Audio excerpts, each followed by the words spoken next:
Hello everyone, and welcome to this morning's webinar on Completion by Design. This is the fourth in a five-part series of programs on this topic that began last December and will run through the end of this month. Our subject today is Accelerating Entry into Programs of Study. I'm Bill Joyner of the North Carolina Community College System's Learning Solutions Center, and I'll be your host for the session. As our guest this morning, we welcome back Kristi Short of Guilford Technical Community College in Jamestown, North Carolina. Kristi, as you may recall, led us through another webinar back in mid-January, and we're glad to have her with us again today. She is the Implementation Director of Completion by Design at GTCC. Prior to joining Completion by Design, Kristi taught Communication Studies for 6 years and coordinated GTCC's 35 completely online programs for a year. She earned an MA in Communication Studies from the University of North Carolina at Greensboro and is currently enrolled in the EDS program in higher education with a concentration in community college and university leadership at Appalachian State University. I'm going to turn the program over to Kristi in just a moment, but first, if during today's presentation you have any questions, please ask them. You can do that by typing them into the Q&A box located in the lower right-hand corner of your screen. Kristi will address them during or after the presentation. For those questions that require additional time to answer, you'll be notified when we find the information you need. Today's presentation is being recorded and should be available on successnc.org within about a week. You'll get an automatic notification when it's posted there, where it will join our growing collection of interesting webinars and videos. And looking ahead quickly, our last webinar in this series will be on Friday, February the 28th. It will be led by Keisha Jones, also of Guilford Tech, and the topic will be Front Door Experiences and Advising. You'll be able to register for that at the conclusion of today's webinar. Now, without any further ado, I'm going to turn the program over to Kristi Short. It's all yours, Kristi. Good morning, everybody. Thank you for joining me for this webinar today. We're going to be discussing accelerating entry into programs of study for students, and this can be understood in a few different ways. One of them would be to help students get through developmental education faster, or to help students bypass developmental education altogether. So some different strategies for making sure students are successful, but not getting stuck in the quagmire of Dev Ed if they don't necessarily need all of the Dev Ed that they're in now, and then getting them into programs and getting them into the right programs. So to give us a broad overview, a lot of what's happened in North Carolina has been due to statewide initiatives. So I'm sure you're all familiar with the multiple measures policy that was passed, where we now use high school GPA. Students with a 2.6 or higher are automatically put into the curriculum level classes as long as they've met certain requirements in their math sequence in high school and have finished within the past 5 years. And that is going to be mandatory for all schools to start using that, I think, in the fall of 15. The state has modularized developmental mathematics, and that is in place across the system.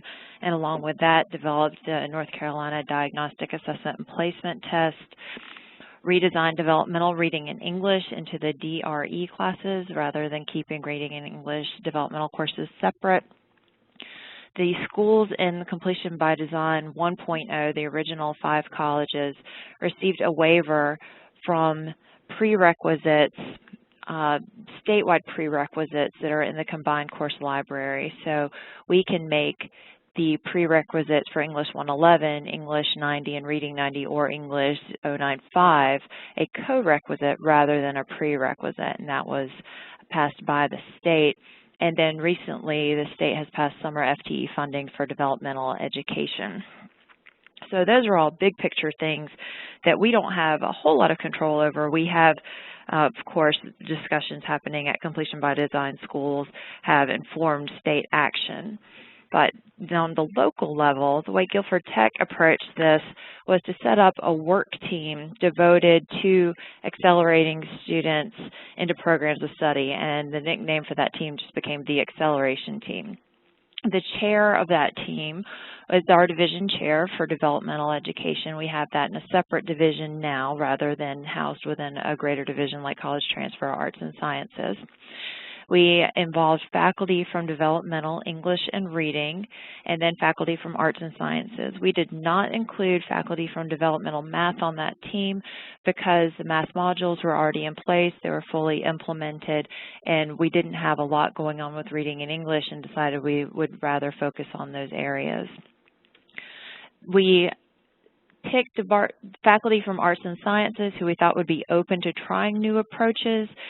The people who came to mind were biology, communication, history, psychology, and sociology. And this was a process in which, through consultation with our Associate Vice President of Instruction, we identified faculty who were very dedicated to student success and we knew would be interested in trying some innovative approaches. We did not send out an open call to people to volunteer. And we just wanted to make sure that the people we involved in this process were going to be open to ideas and willing participants in this. We also added an instructional designer to the mix in case we had some questions about how to create assignments for online and drawing upon their expertise.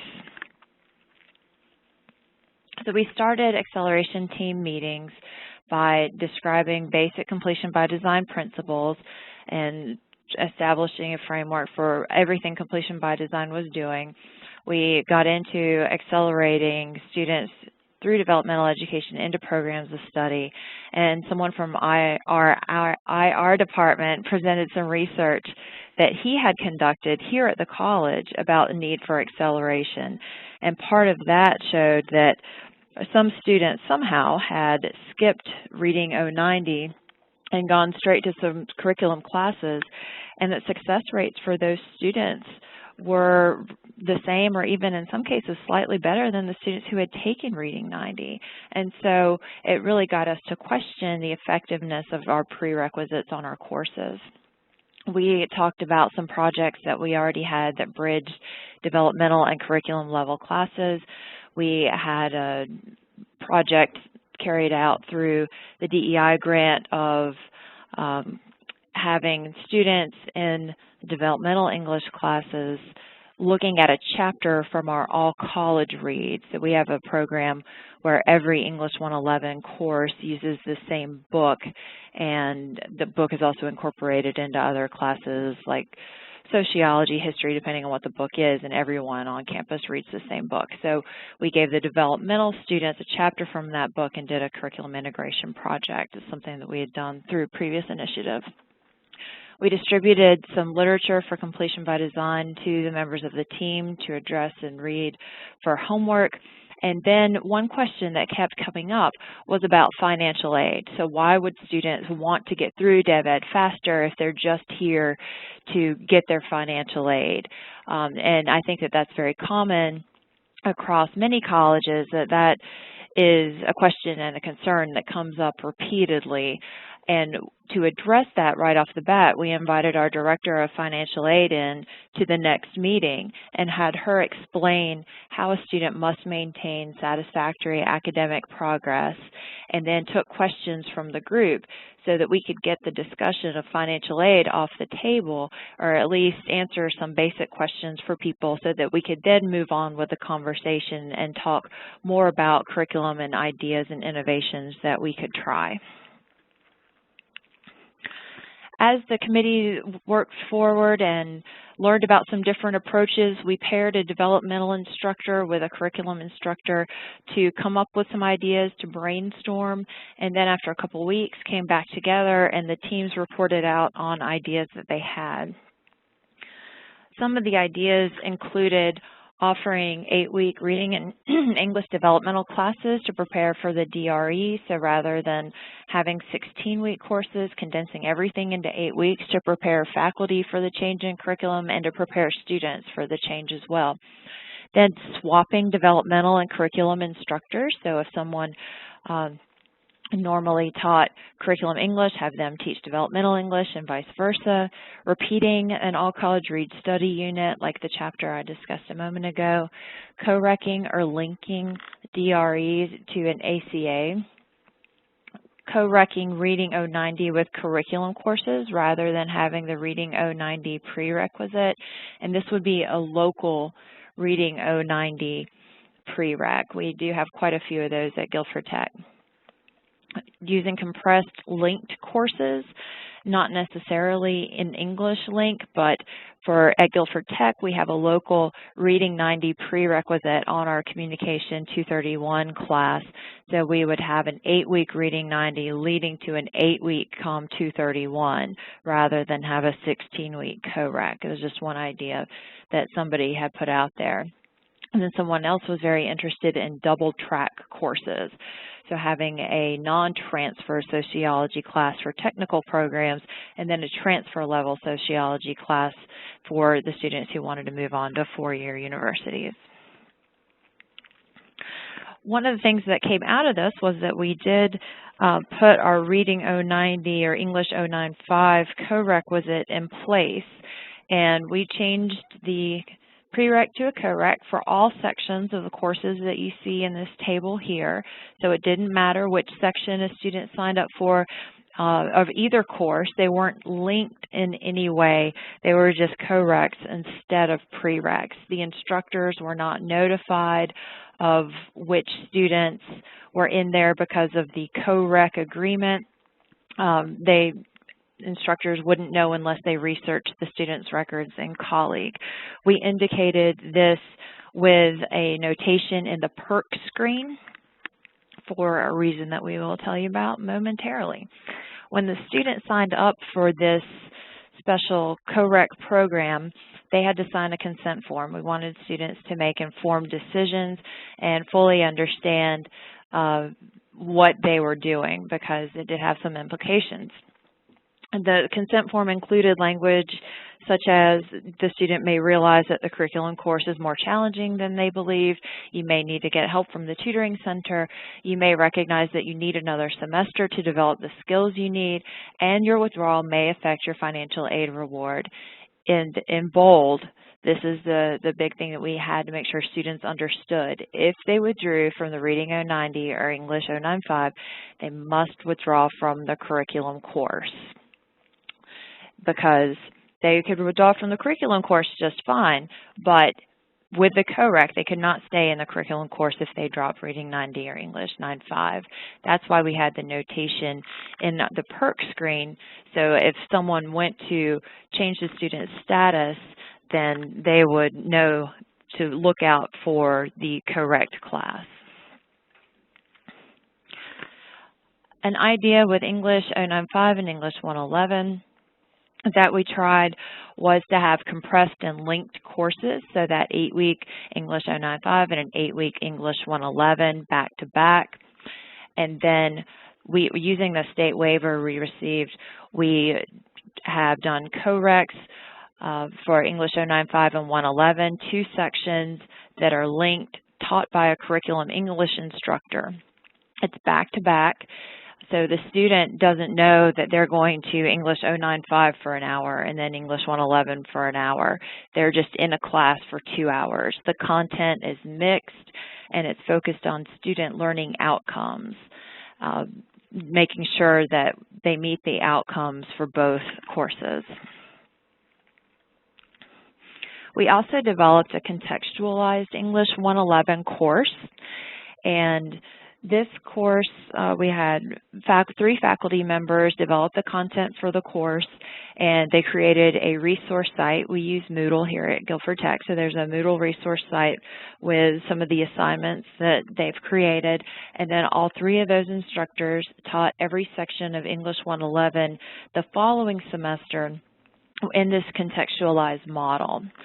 The model included assignments where the students had to respond to prompts regarding the purpose of college, characteristics of successful students, reasons why community college students don't complete They did field research where they went to various student services departments, found out what they did and how they could benefit students. They had to evaluate their own programs of study, so do a degree audit as part of an assignment, take a career assessment, do additional career research, which included interviews again, and even a job shadowing piece. So incorporating this content into English 111, which everybody in a degree program has to take, was a way to get students thinking about the best future career for them and the best program for them while they're in school.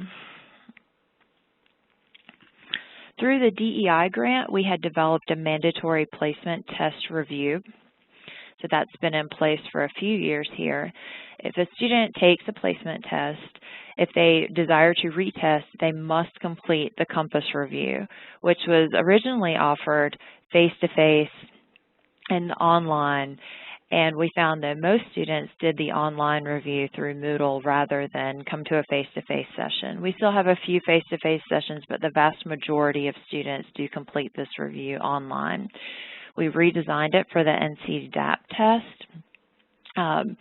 And students can also do the review before they take the initial test. So it's not like some secret information that we only give to students after they test the first time. If anyone can use these materials to review before the test. We found that students who took the test, reviewed, and then retested, about 60% of them scored a higher level in math. This was back in the 060, 070, 080 days. They scored at least a level higher in math, and about 30% scored at least a level higher in reading or English. So pretty good results from that placement test review. We are looking at supplemental instruction as part of our QEP. This would be student-led, so a successful student who'd already completed a course would then lead SI sections, usually about one per week, for a given course. We're looking at gateway courses with low success rates as an initial group to start supplemental instruction. Last I heard, things might have changed since then. We're going to look at English 111 and then expand to math and biology, but there has been some talk of rather starting with biology and then moving on to English and math. We also investigated the IBEST model. IBEST stands for Integrated Basic Education and Skills Training. It was developed in Washington State. And in the IBEST model, a technical instructor is paired with a basic skills instructor in one classroom. There is at least 50% overlap in instructional time. The outcomes are integrated. The instructors plan the curriculum together, and they assess learning and skill development together.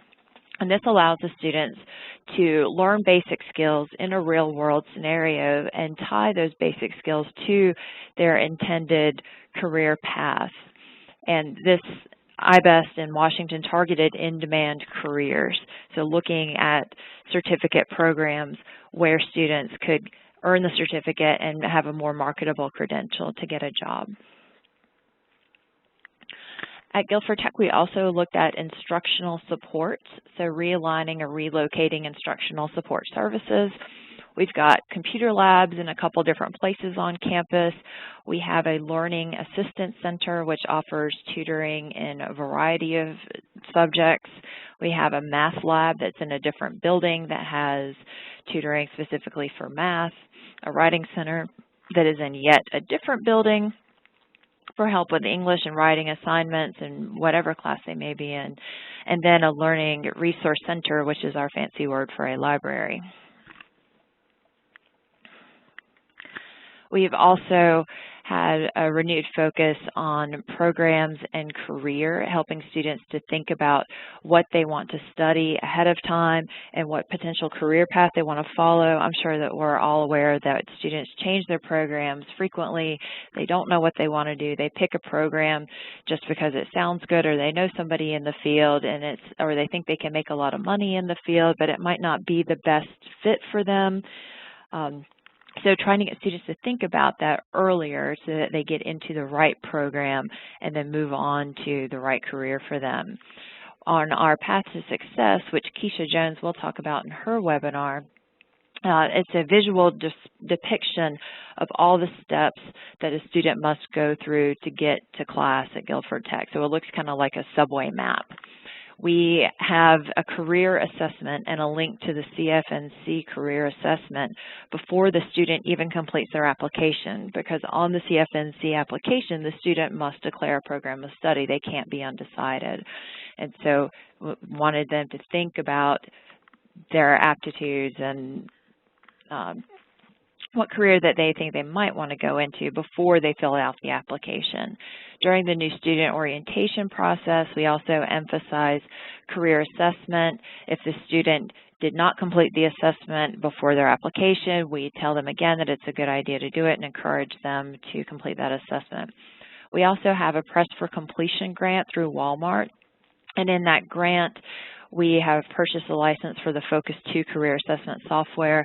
Many of your colleges may already be using this software, and we have incorporated an assignment into our ACA 118 courses where everyone in the class does a pretest, uses the Focus 2 career assessment to identify careers that might be good fits for them, and then they go on and do a post-test. And so we're evaluating that data from the trial, but it's more advanced career assessment software than what's available on CFNC.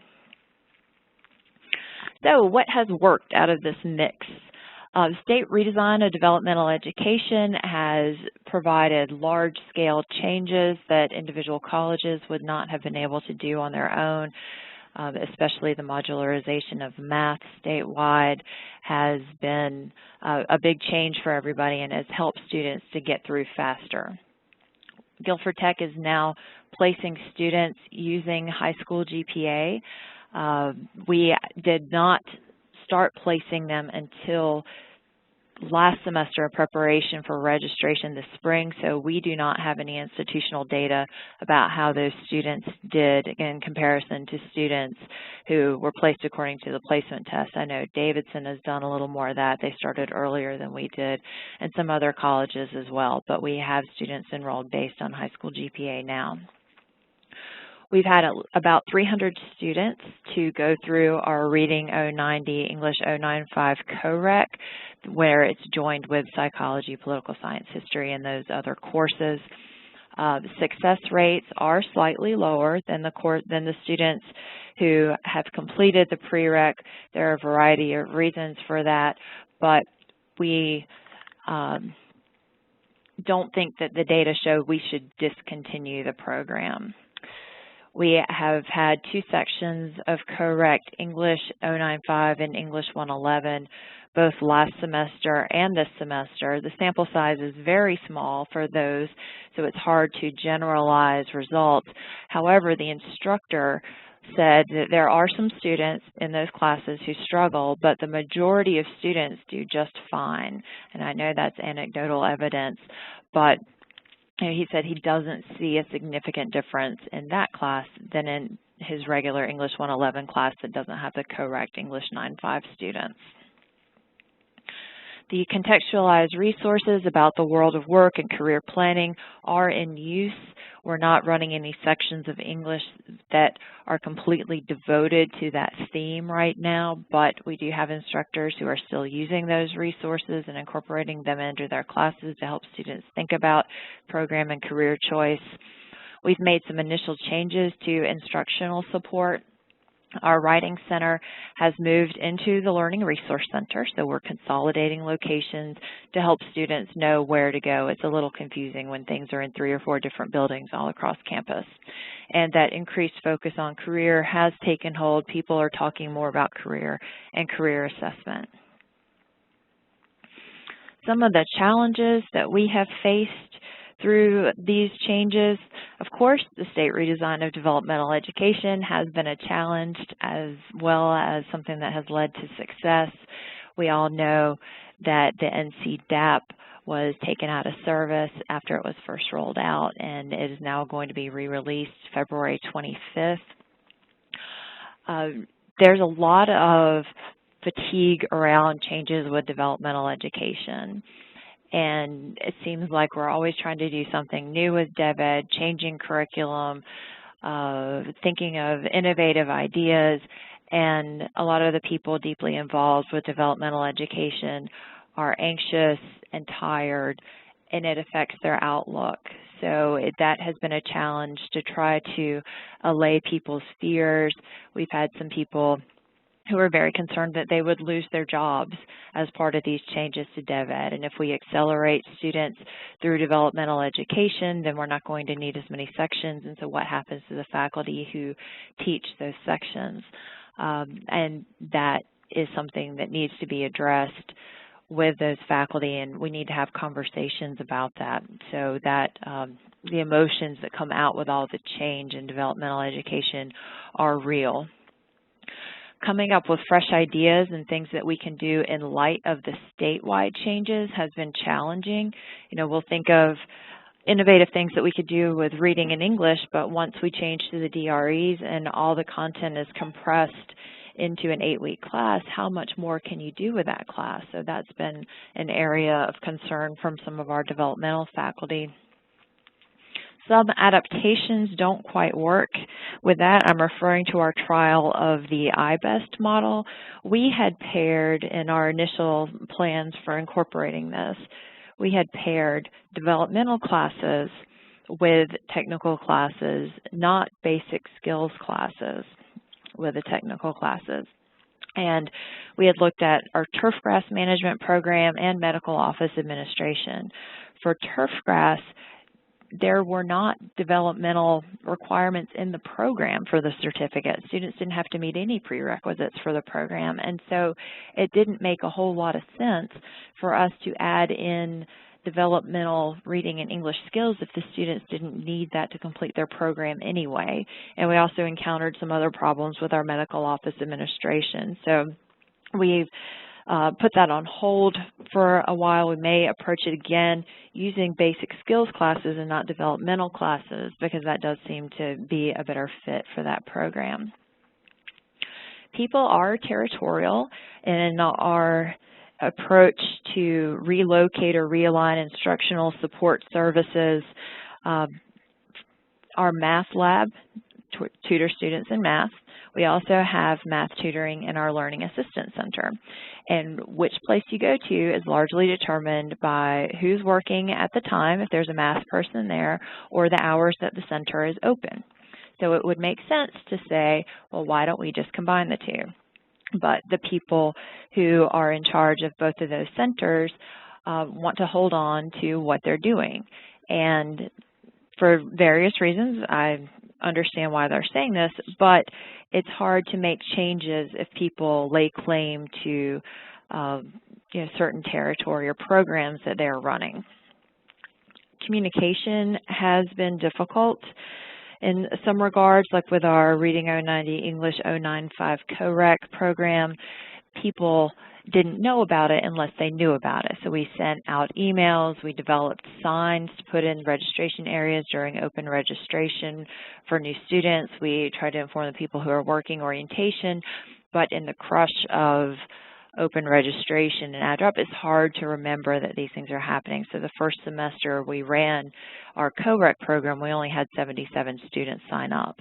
So you can have all the innovative, exciting ideas and programs that you want, but unless people know about them, you're not going to get participation. So that was a challenge, and we were better able to get the word out in future semesters.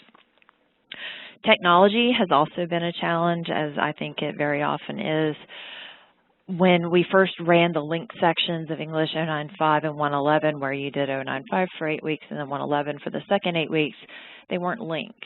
So whoever had added those sections into Colleague didn't add the link to them. So the same students weren't necessarily in both of the sections, which didn't exactly defeat the purpose, but it wasn't the model that we had anticipated. So being aware that technology is always a challenge and trying to double check and make sure things are done correctly.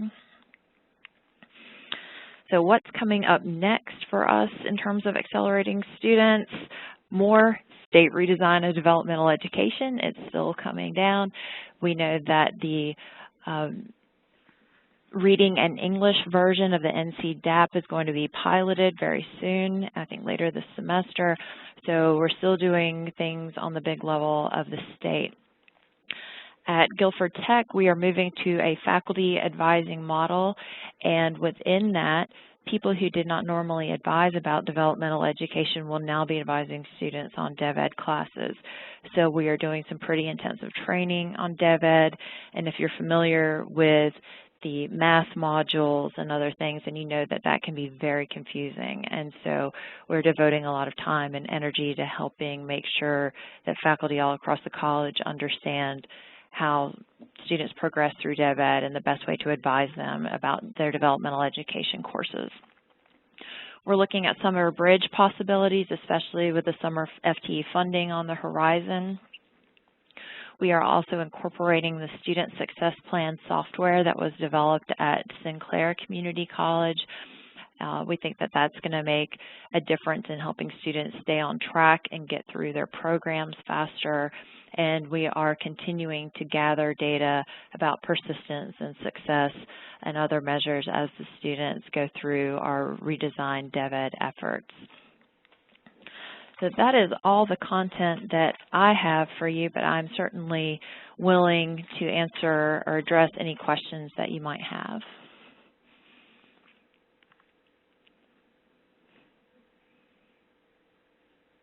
We haven't really had any questions yet from the audience, Kristi. Okay. You must have done a thorough job. That's one way of looking at it. Yeah. It was very interesting and very informative and very well done.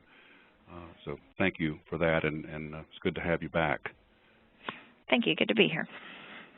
Okay. Now, as we wrap up, I'd like to remind everyone that today's session was recorded.